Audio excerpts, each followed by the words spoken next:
नमस्कार मित्रों, मेरा नाम अनिल कुमार तिवारी है और जैसा कि आप सारे लोग समाजशास्त्र में पर्यावरणीय नैतिकता के बारे में अध्ययन कर रहे हैं, इस विषय के अंतर्गत आज हम एक विशेष शीर्षक पर अध्ययन करेंगे जिसको हमने नाम दिया है भारतीय ज्ञान परंपरा में पर्यावरण। ये शीर्षक इसलिए महत्वपूर्ण है कि आज हम पर्यावरण प्रदूषण से ग्रसित हैं। हमारे अपने स्वास्थ्य, हमारे चारों तरफ जो जीव जंतु हैं उनका स्वास्थ्य, पेड़ पौधों का स्वास्थ्य से प्रभावित हो रहा है। तो इसके पहले कि हम भारतीय ज्ञान परंपरा के बारे में बात करें और वहाँ जो पर्यावरण के बारे में चिंता व्यक्त की गई है उसकी चर्चा करें, हम कुछ मौलिक बातों को जानना चाहेंगे। तो पर्यावरण शब्द के बारे में पहले चर्चा कर लेते हैं। पर्यावरण शब्द परि और आवरण से मिलकर बना हुआ है। परि का अर्थ होता है चारों ओर, आवरण का अर्थ है घेरा। हमारे चारों तरफ जो घेरा है वही हमारा पर्यावरण है। इस घेरे में हम हैं, हमारे साथ बहुत सारे व्यक्ति हैं, बहुत सारी वनस्पतियां हैं, बहुत सारी वस्तुएं हैं। तो ये सब मिलकर हमारे पर्यावरण का निर्माण करते हैं। भारतीय ज्ञान परंपरा इन्हीं व्यक्तियों, वस्तुओं और वनस्पतियों के बीच जो अंतर संबंध है उसके बारे में एक विशिष्ट अभिव्यक्ति है। तो इस अर्थ में अगर हम देखें तो हमें याद आता है कि नॉर्वे के ऑर्ने नेस, जिन्होंने पर्यावरण के बारे में चिंता करते हुए ये कहा कि हम एक डीप इकोलॉजी के स्थिति में हैं। इसका मतलब है गहन पारिस्थितिकी के विषय में हैं। यहाँ मनुष्य और मनुष्य के प्रकृति के साथ संबंध, इसमें भेद नहीं है। मनुष्य कोई अलग चीज़ नहीं है, ये प्रकृति का ही भाग है। भारतीय ज्ञान परंपरा के बारे में थोड़ा सा जान लेते हैं। भारतीय ज्ञान परंपरा प्राचीन शास्त्रों में निबद्ध है और लोक जीवन में वो व्याप्त है। इस तरह से हम देखते हैं कि भारतीय ज्ञान परंपरा जो हमारे शास्त्रों में उपलब्ध है वो पाली, प्राकृत, संस्कृत और अन्य लोक भाषाओं में हमारे पास उपलब्ध है। लोक जीवन हमारे पास अनुभव में उपलब्ध है। भारतीय ज्ञान परंपरा का जो स्रोत है वो ये सारी वस्तुएं हैं। तो भारतीय ज्ञान परंपरा के जो ग्रंथ हैं वो संस्कृत, पाली, प्राकृत, अनेक क्षेत्रीय भाषाओं और वाचिक परंपरा में भी संरक्षित हैं। तो पर्यावरण के बारे में जब हम बात करते हैं तो इन सारे स्रोतों की बात करते हैं।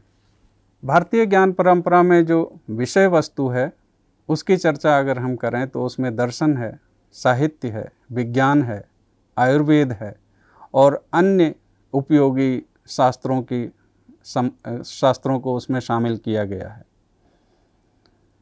पर्यावरण के संबंध में जब हम भारतीय ज्ञान परंपरा को देखते हैं तो वहाँ ये मिलता है कि ये समस्त चर और अचर जगत के बारे में बात करता है और इस बात को करने में वो पूरे संपूर्ण जगत के बारे में मंगल की भावना रखता है। भारतीय ज्ञान परंपरा की सबसे बड़ी विशेषता यही है कि वो मंगल, सबके मंगल की भावना पर आधारित है, सबके मंगल की बात करते हैं। और भारतीय ज्ञान परंपरा में जितने शास्त्र उपलब्ध हैं उन शास्त्रों में जो एक वाक्यता है वो यही मंगल की भावना है और इस मंगल की भावना की अभिव्यक्ति परम पुरुषार्थ के रूप में होती है।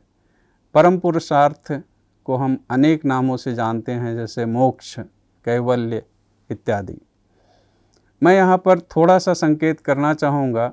सांख्य दर्शन जो कपिल मुनि द्वारा प्रणीत है उसका जो मौलिक ग्रंथ है उसको सांख्य सूत्र कहते हैं। सांख्य सूत्र का जो पहला सूत्र है उसमें ये कहा गया है कि दुख से आत्यंतिक निवृत्ति ही मोक्ष है। तो हमारे दुखों का जो भी स्रोत है उन स्रोतों को हम जब समाप्त करते हैं, उन स्रोतों का, उन कारणों को हम ख़त्म करते हैं तो हमारे दुख से निवृत्ति होती है। मोक्ष एक ऐसी दशा है जहाँ हम दुख से पूरी तरह मुक्त होते हैं। दुख से पूरी तरह मुक्त होने का अर्थ ये होता है कि दुख से तो मुक्त हैं ही, दुख होने की संभावना से भी मुक्त हैं। इसी को आत्यंतिक दुख निवृत्ति कहा गया है। इसके बाद विज्ञान भिक्षु इस बात को और आगे बढ़ाते हुए अपने भाष्य में कहते हैं कि हम 3 तरह के दुखों से पीड़ित हैं। पहला आध्यात्मिक दुख है, दूसरा आधि भौतिक दुख है और तीसरा आधि दैविक। आध्यात्मिक दुख वो दुख होता है जिसके पीछे हम स्वयं कारण होते हैं। जैसे हम अगर अपने शरीर का ध्यान न रखें, ठीक से इसका पोषण न करें, ठीक से इसका संरक्षण न करें, ठीक से इसका उपयोग न करें, तो हम शारीरिक रूप से रुग्ण हो जाते हैं। इसी तरह से अविद्या, वासना आदि के प्रभाव में आकर के जब हम कुछ गलत काम कर रहे होते हैं तो उसका हमारी मनोदशा पे प्रभाव पड़ता है और इससे हम मानसिक रूप से दुखी हो जाते हैं, मानसिक रूप से रुग्ण हो जाते हैं। तो जिन दुखों के पीछे हम स्वयं उत्तरदायी होते हैं उनको आध्यात्मिक दुख कहा जाता है। आधि भौतिक दुख वह दुख हैं जो अन्य प्राणियों की वजह से हमको होते हैं।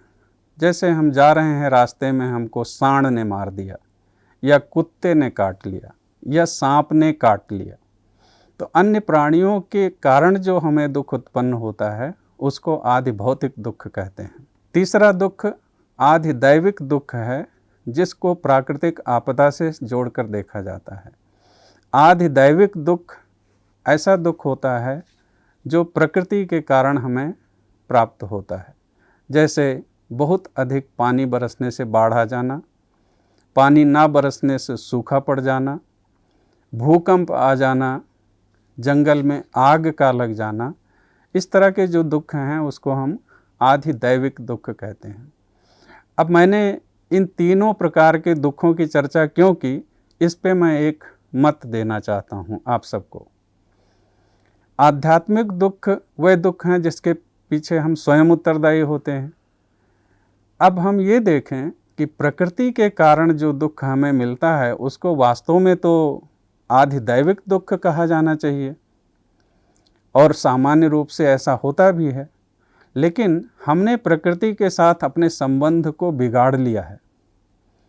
हमने अपने विकास की टोकरी में बहुत सारी ऐसी चीज़ें शामिल कर ली हैं जिसको ये प्रकृति स्वाभाविक रूप से पचाने में सक्षम नहीं है और इसी कारण से हमारा पर्यावरण प्रदूषित हो रहा है।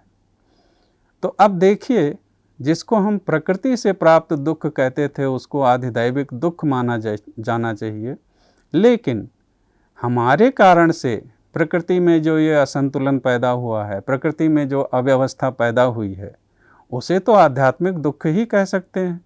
इसी मत को मैं आपके समक्ष विचार के लिए रखना चाहता हूँ कि पर्यावरण में जो प्रदूषण है, पर्यावरण में जो अव्यवस्था आ गई है, असंतुलन आ गया है, इसके पीछे हम ही उत्तरदायी हैं, यानी मनुष्य उत्तरदायी है। पर्यावरण प्रदूषण की भयावहता की तरफ अगर संकेत करें तो हम देख सकते हैं कि ये हमारे उपभोग और उत्पादन की प्रक्रिया के कारण है। हम आवश्यकता से अधिक उत्पादन कर रहे हैं और आवश्यकता से अधिक उपभोग कर रहे हैं। मैं जिस समस्या की ओर आपका ध्यान आकृष्ट करना चाह रहा हूँ वो अमेरिका से जुड़ी समस्या है। हम सारे लोग, दुनिया भर के लोग ये चाहते हैं कि जो एक अमेरिकी नागरिक को सुख सुविधाएं प्राप्त हैं, हम सबको वो सारी सुख सुविधाएं प्राप्त हों। लेकिन मित्रों, अगर वो सारी सुख सुविधाएं पृथ्वी पर मौजूद 7 बिलियन लोगों को उपलब्ध करा दी जाएं, तो हमें 6 से 7 पृथ्वी की आवश्यकता पड़ेगी। आप कल्पना करिए, हमारे पास एक ही पृथ्वी है, इसी पर जो संसाधन है इसी में हमको गुजर बसर करना है। अगर हम एक अमेरिकी लाइफस्टाइल अडॉप्ट करते हैं, अमेरिकी लाइफस्टाइल में सबको जीने के लिए उपलब्ध कराते हैं, तो कहाँ से 7 पृथ्वी आएगी। आप रेफ़र कर सकते हैं, देख सकते हैं, एक ग्लोबल फुटप्रिंट नेटवर्क है। इस वेबसाइट पे आप देखिए तो आपको हर देश के बारे में, उसकी लाइफ स्टाइल के बारे में और उसकी लाइफ स्टाइल से जुड़ी जितने पृथ्वी की ज़रूरत है उसके बारे में एक बहुत बड़ा अच्छा अध्ययन किया हुआ है, जिसको आप देख करके इस पर्यावरण के प्रति जो चेतना है उसके बारे में जागरूक हो सकते हैं। तो जैसे मैं बात कर रहा था कि पर्यावरण प्रदूषण की समस्या हमारे उत्पादन और उपभोग से जुड़ी हुई है। अब हम ये उत्पादन और उपभोग जो कर रहे हैं इसके पीछे हमारा कोई दृष्टिकोण है। तो जैसे हमने शुरू में ही संकेत किया था कि भारतीय ज्ञान परंपरा एक दृष्टिकोण है और इस परंपरा का जो व्यापक रूप है वो दर्शन में हमें मिलता है। तो दर्शन की अनेक परंपराएं हैं, वो परंपराएं हमें विश्व के प्रति एक दृष्टि देती हैं। तो मैं आपको कुछ दार्शनिक परंपराओं के बारे में चर्चा करते हुए पर्यावरण पर प्रकाश डालना चाहूँगा और इसमें विशेष रूप से 3 परंपराओं की हम बात करेंगे। पहली परंपरा को हम कहते हैं वैदिक परंपरा है, दूसरी परंपरा को हम कहेंगे कि जैन परंपरा है और तीसरी परंपरा को हम बौद्ध परंपरा कहेंगे। इन 3 परंपराओं के विषय में हम पर्यावरण पर अपनी चर्चा जारी रखेंगे। तो वैदिक परंपरा की जहाँ तक बात है, इस परंपरा में संपूर्ण सृष्टि को, संपूर्ण व्यवस्था को एक तरह से चेतन माना गया है। ये संपूर्ण व्यवस्था एक चेतना की ही अभिव्यक्ति है और उस अभिव्यक्ति के कारण प्रकृति में जितने तत्व हैं, जितनी चीज़ें विद्यमान हैं, उन सब में एक रूपता है। और इस कारण से जब हम प्रकृति के साथ अपना संबंध स्थापित करते हैं तो ये दृष्टिकोण एक बहुत ही आश्चर्यजनक और बहुत ही अद्भुत दृष्टि देती है। वैदिक परंपरा में ये बात कही गई है और उसका एक विशेष ग्रंथ है उस ग्रंथ का नाम है ईशावास्योपनिषद। ये बहुत सारे उपनिषद हैं जिसमें एक उपनिषद है, उसका जो पहला श्लोक है उसमें ये कहा गया है कि ईशावास्यमिदं सर्वं यत् किंचित जगत्याम जगत तेन त्यक्तेन भुंजीथा मा गृधः कस्विद् धनम। इसका अर्थ ये है कि ये सारी जो प्रकृति है, सब कुछ जो चराचर जगत है, इसमें जो ईश्वर है, ईश्वर का ही आवास है। ये सब कुछ ईश्वर की ही अभिव्यक्ति है। ईशावास्यमिदं सर्वम यत् किंचित जगत्याम जगत, इस जगत में जो कुछ भी है उस सब में ईश्वर का आवास है। और जब ये जानेंगे कि मुझ में भी ईश्वर है और जिनका हम उपभोग कर रहे हैं वहाँ भी ईश्वर है, तो हमारा दायित्व भी बनता है कि हम किस तरह से उपयोग करें, किस तरह से उत्पादन करें। तो जो दूसरी पंक्ति श्लोक की है, तेन त्यक्तेन भुंजीथा, माने सब में ईश्वर का आवास मानने के बाद हमको क्या करना चाहिए? त्यागपूर्वक उपभोग करना चाहिए। त्यागपूर्वक उपभोग करने से ही हम स्वस्थ रह सकते हैं और प्रकृति संरक्षित रह सकती है। अब इस त्यागपूर्वक उपभोग के लिए एक चेतावनी जारी करते हैं जो आखिरी भाग श्लोक का आता है, मा गृधः कस्विद् धनम। हम सारे लोग ईश्वर के ही संतान हैं, ईश्वर के ही अभिव्यक्ति हैं, तो किसी पर हम अपना हक जताएं ये उचित नहीं है। तो जो आखिरी भाग है श्लोक का, माँ गृधः कस्विद् धनम, ये सब कुछ जो है इस पे किसी का हक नहीं है, किसी का अधिकार नहीं है। तो हम जिस तरह से प्रकृति पर, भूमि पर, जल पर, आसमान पर, वायु पर अपना हक जताते हैं, ये भी उचित नहीं है। तो ईशावास्योपनिषद हमको इस बारे में सावधान करता है कि हमको इस पूरी प्रकृति में जो अपने उत्पादन और उपभोग के साधन हैं उनको सीमित रखना चाहिए, क्योंकि ये सबकी है और सब इसके हैं, सबके लिए है, सब इसके लिए हैं। तो मित्रों, प्रकृति में दैवत्व का आधान करते हैं, प्रकृति में जो दैवत्व देखते हैं, इसका सबसे सुंदर उदाहरण हमको भगवत गीता के 10वें अध्याय में मिलता है। इस अध्याय का शीर्षक है विभूति योग। भगवान श्री कृष्ण सृष्टि में प्रत्येक अस्तित्व का स्रोत स्वयं में देखते हैं। वह विभिन्न व्यक्तियों और वस्तुओं में श्रेष्ठतम से स्वयं का तादात्म्य करते हैं। अन्य बातों के साथ वे कहते हैं, और मैं उन संस्कृत श्लोकों का अनुवाद आपके सामने प्रस्तुत कर रहा हूँ।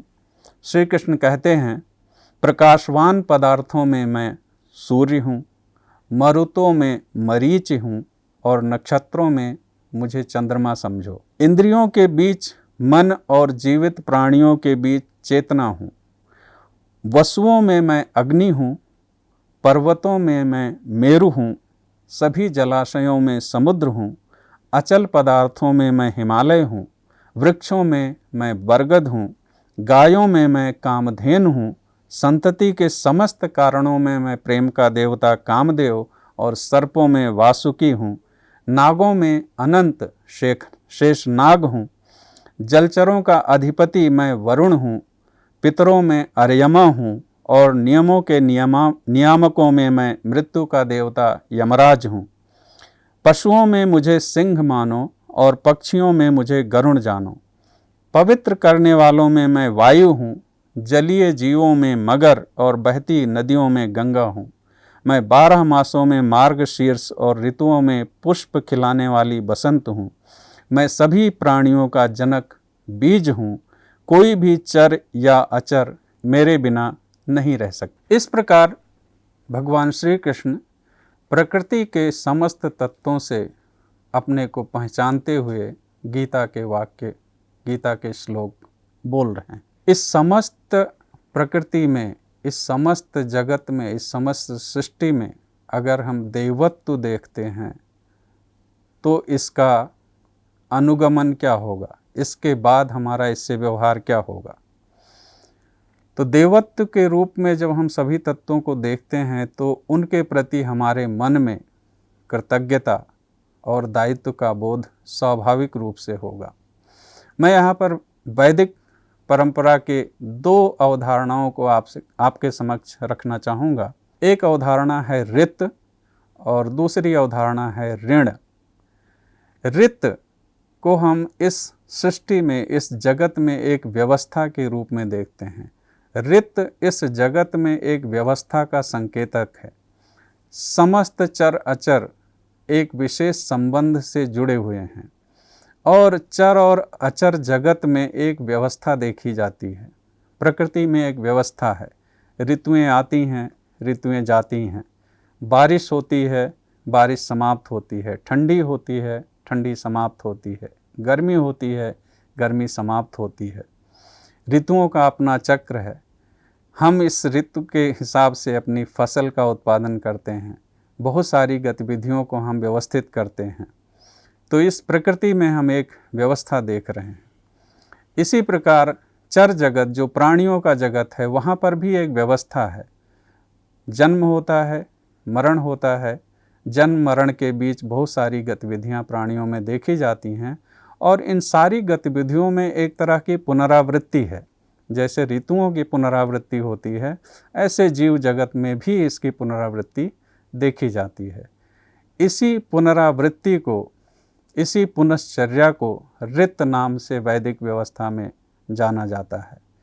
अब ये व्यवस्था ऐसी व्यवस्था है जिसमें अगर कोई ऐसी गतिविधि होती है जिससे व्यवस्था भंग होती है तो उसका परिणाम तो सबको भोगना ही पड़ेगा। अब हमने देखा कि हम समस्त प्रकृति में दैवत्व का विधान किए हैं, दैवत्व का दर्शन किए हैं और इस दैवत्व के दर्शन में ये देखा कि यहाँ एक व्यवस्था है।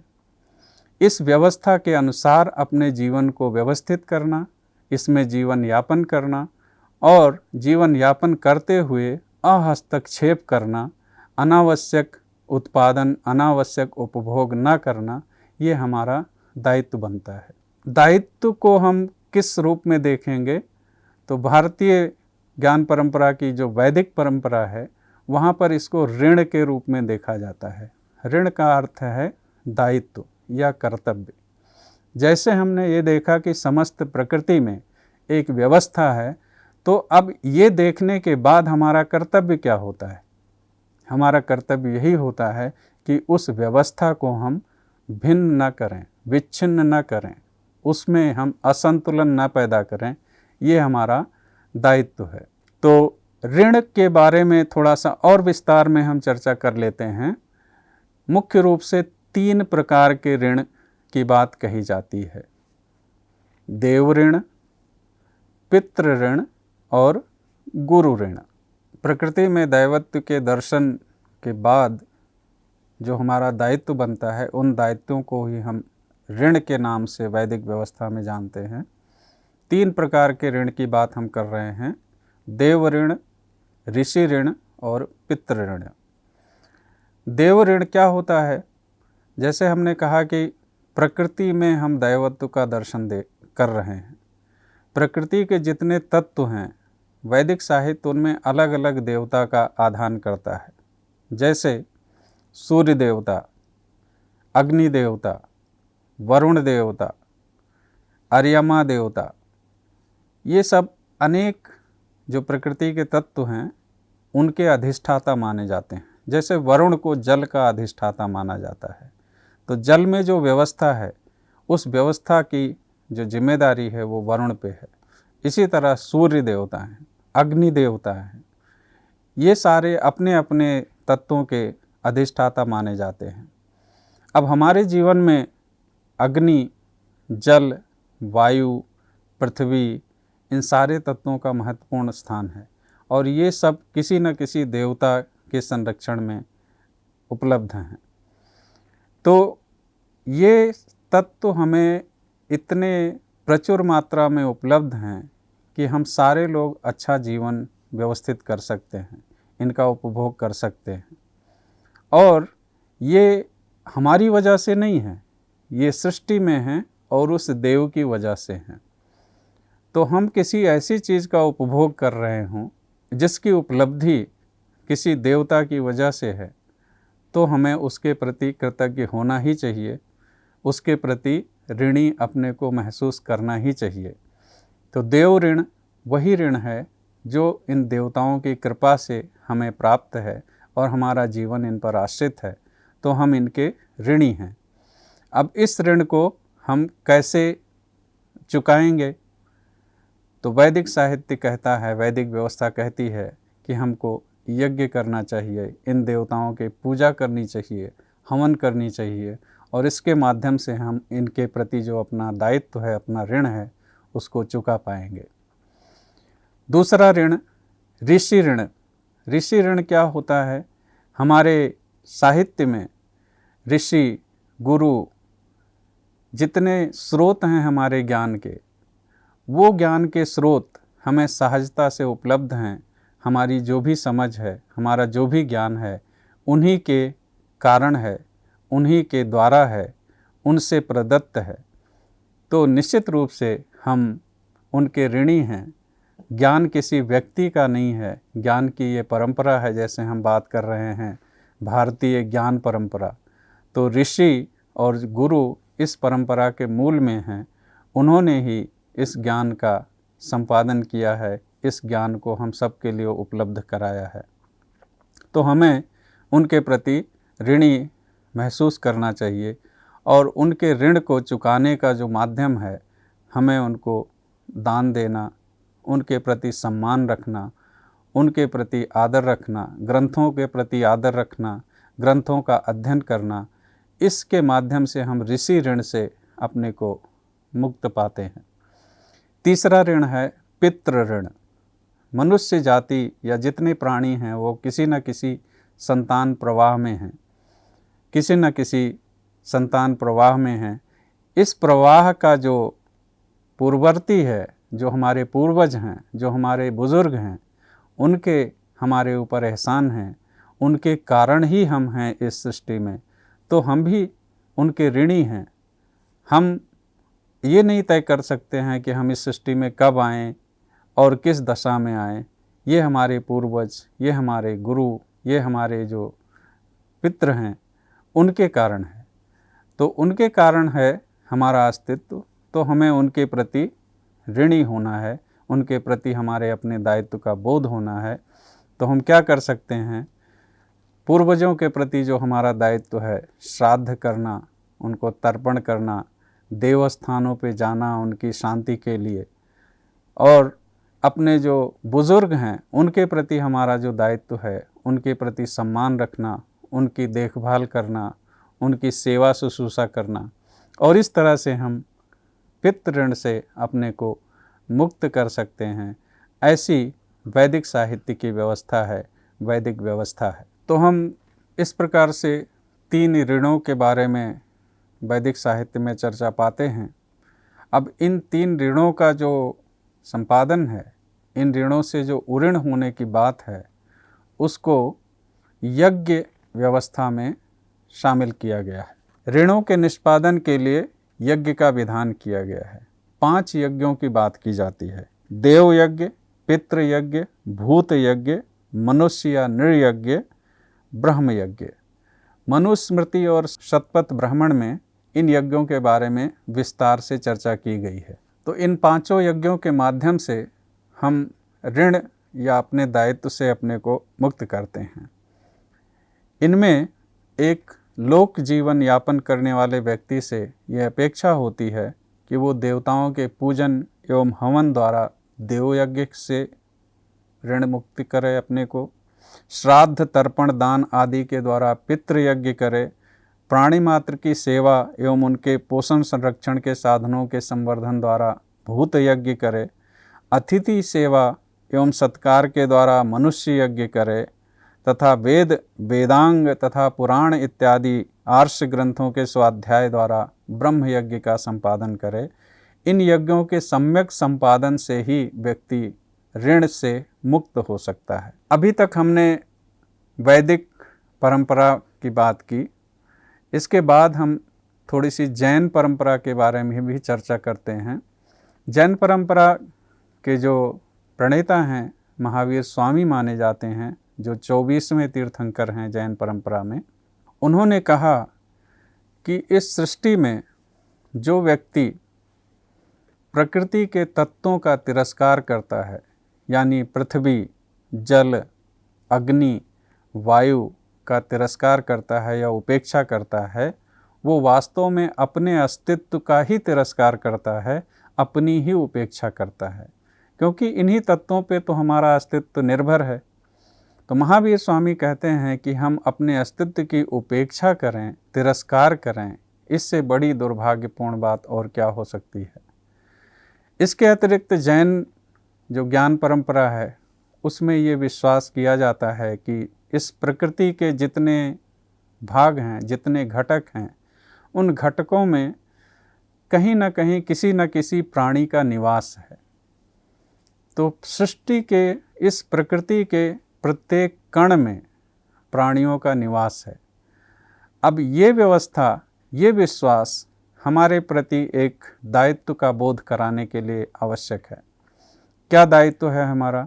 जब हर जगह जीव हैं, हर जगह किसी न किसी प्राणी का निवास है, तो जब हम प्रकृति में व्यवहार करेंगे तो उस प्राणी को क्षति नहीं होनी चाहिए, नहीं तो ये हिंसा हो जाएगी। तो प्रकृति में जब हम व्यवहार करते हैं, कृषि, वाणिज्य इत्यादि व्यापार करते हैं, तो ऐसा करते समय हमें सावधानीपूर्वक काम करना चाहिए, जिससे वहाँ स्थित जीवों के प्रति हिंसा न हो। लेकिन यहाँ पर एक प्रश्न उठता है कि बिना कम से कम हिंसा किए तो हम जीवित ही नहीं रह सकते हैं। खेती करेंगे तो उसमें जीव जंतु मारे जाएंगे, खाना पकाएंगे, साफ करेंगे तो उसमें भी जीव जंतुओं के जीवन की हानि होगी। तो जैन परंपरा इस तरह से गृहस्थों के माध्यम से ये कहती है कि गृहस्थ के लिए जितनी न्यूनतम हिंसा आवश्यक है जीवन यापन के लिए, उतना वो कर सकते हैं। उसको मूल हिंसा नाम से कहा गया है। तो प्रकृति में जब हम व्यवहार करें तो इस तरह से व्यवहार करें कि कम से कम क्षति हो, कम से कम असंतुलन पैदा करें, जिससे प्रकृति अपने को संतुलित कर पाए। उसके संतुलन की क्षमता से हम अधिक उपभोग न करें, अधिक उत्पादन न करें, नहीं तो हमारा अपना अस्तित्व संकट में पड़ जाएगा, जैसा कि अभी हम देख रहे हैं। जैन परंपरा के अतिरिक्त बौद्ध ज्ञान की भी एक विशिष्ट परंपरा है। इसमें मानव प्रकृति में जो संबंध है वो संबंध बहुत ही विशेष है। इस संबंध को प्रतीत्य समुत्पाद नाम से जाना गया है। प्रतीत्य समुत्पाद एक तरह से परस्पर निर्भरता का सिद्धांत है। इस प्रकृति में जितनी चीज़ें हैं उनमें एक अंतर संबंध है और इन अंतर संबंधों को वो सारे तत्व जो प्रकृति में विद्यमान हैं जीते हैं। ये जितने तत्व हैं इनमें मनुष्य ही एक ऐसा घटक है जो इन संबंधों को एक अलग ढंग से जीना चाहता है या अलग ढंग से जीने की क्षमता रखता है। इसके कारण मनुष्य कुछ ऐसी गतिविधि कर सकता है जो प्रकृति की जो इंटरकनेक्टेडनेस है उसको प्रभावित कर दे, उसके बीच अंतर संबंधों को प्रभावित कर दे। इसीलिए बौद्ध परंपरा में ये कहा गया है कि जब हम संबंधों को जिएं, इस तरह से जिएं कि हम बाकी संबंधों को असंतुलित न कर दें, उनको इस तरह से निषेधात्मक रूप से प्रभावित न कर दें। तो हमें जीते समय करुणा की भाव में होना चाहिए, मैत्री के भाव में होना चाहिए और ऐसे भाव में जब हम जिएंगे तो प्रकृति में असंतुलन नहीं उत्पन्न होगा, प्रकृति में कोई अव्यवस्था नहीं उत्पन्न होगी और हमारा जीवन सुरक्षित और संरक्षित रहेगा। इस प्रकार हम भारतीय ज्ञान परंपरा में पर्यावरण के प्रति जिन विचारों की चर्चा किए हैं उसमें वैदिक परंपरा, जैन परंपरा और बौद्ध परंपरा को देखा गया है। और इन तीनों परंपराओं में हम अगर देखें बहुत ही बारीकी से तो एक चीज़ कॉमन मिलती है, एक चीज़ सब में उपलब्ध है। सारी परंपराएं ये कहती हैं कि प्रकृति के बीच बहुत सारे तत्व हैं, बहुत सारे घटक हैं और उनके बीच एक अंतर संबंध है। अगर एक संबंध के तार को हम छेड़ते हैं तो बाकी संबंध भी उससे प्रभावित होते हैं। इसलिए किसी संबंध के तार को छेड़ने के पहले हमको ये विचार कर लेना चाहिए, ये चिंतन कर लेना चाहिए कि ये किस तरह से बाकी संबंधों को प्रभावित करने जा रहा है। जब भी हम उत्पादन उपभोग में अपने को संलग्न पाते हैं तो वहाँ पे हमको इसका ध्यान अवश्य रखना चाहिए। ये जो सामान्य बात है जो सारी परंपराओं में हमको मिलती है, इसी के प्रभाव में, इसी से प्रेरणा लेकर के हमारे जो आधुनिक चिंतक हैं, हमारे समय के चिंतक हैं, इन्होंने अपने विचारों को प्रकृति के बारे में स्पष्ट किया है। इसमें मैं बहुत सारे चिंतकों का तो नाम लेना संभव नहीं है इतने कम समय में। महात्मा गांधी का उल्लेख मैं अवश्य करना चाहूँगा। महात्मा गांधी कहते हैं कि जब भी हम उत्पादन और उपभोग में लगें तो इस तरह से लगें कि अपनी जो आवश्यकता है उसकी पूर्ति करें। आवश्यकता से अधिक उत्पादन, आवश्यकता से अधिक उपभोग सस्टेनेबल नहीं है, संपोष्य नहीं है। और जब हम अपनी आवश्यकता की पूर्ति के दृष्टि से प्रकृति के पास जाएंगे तो वो हमारी आवश्यकता की पूर्ति करेगी। लेकिन अगर हम लोभ की दृष्टि से प्रकृति के पास जाएंगे तो प्रकृति ना तो हमारी आवश्यकताओं की पूर्ति करने की दशा में रहेगी और ना अपने को संतुलित करने की दशा में रहेगी। और इस तरह से हम देखते हैं कि जो हमारी आधुनिक पर्यावरण की समस्या है, ये समस्या कैसे सुलझे इसके बारे में हम सारे लोग चिंतित हैं। तो इसमें मेरा अंत में एक सुझाव है कि जब भी हम प्रकृति में अपने उत्पादन या उपभोग के लिए कोई हस्तक्षेप करें तो ये सुनिश्चित करें कि वो हस्तक्षेप न्यूनतम है, कम से कम है। छोटी सी बात है कि जब आप एक बर्थडे मनाते हैं अपना, तो कोई ज़रूरी है कि बर्थडे में नया कपड़ा लेना है या नई चीज़ लेना है। हम पहले अपने वार्डरोब को देख लें। हमारे वार्डरोब में अगर कपड़े हैं तो नया कपड़ा बर्थडे के कारण लेना है, ये अच्छी अप्रोच नहीं है, ये अच्छी दृष्टि नहीं है। हम ये देखें कि हमें वास्तव में कपड़े की आवश्यकता है या नहीं है। इसी तरह भोजन जब करते हैं तो भोजन, अगर भूख लगी है तो स्वाभाविक रूप से भोजन करना ठीक है, लेकिन बिना भूख के भोजन करना। भोजन में भी चुनाव देखिए, जो सहज रूप में, प्राकृतिक रूप में हमारे पास उपलब्ध है उसको खाते हैं तो हम स्वस्थ रहते हैं, और जो प्रोसेस्ड फूड है ये खाते हैं तो हम अस्वस्थ रहते हैं। और हम देखें प्रोसेस्ड फूड को पैदा करने के लिए हम कितना ऊर्जा का अपव्यय करते हैं, कितने संसाधनों का अपव्यय करते हैं। तो अंत में मैं आप सबसे यही अनुरोध करना चाहूँगा कि इस अध्ययन के साथ साथ अपने जीवन में इस अध्ययन को उतारें और अपने जीवन को इस तरह से व्यवस्थित करें जिससे प्रकृति में संतुलन बना रहे, प्रकृति हमको सदैव उपलब्ध रहे, न केवल हमको बल्कि हमारे आने वाली पीढ़ियों को वो संपोषित करती रहे, पोषित करती रहे। ये हम सब का दायित्व है कि हम अपने पर्यावरण का संरक्षण करें। बहुत बहुत धन्यवाद।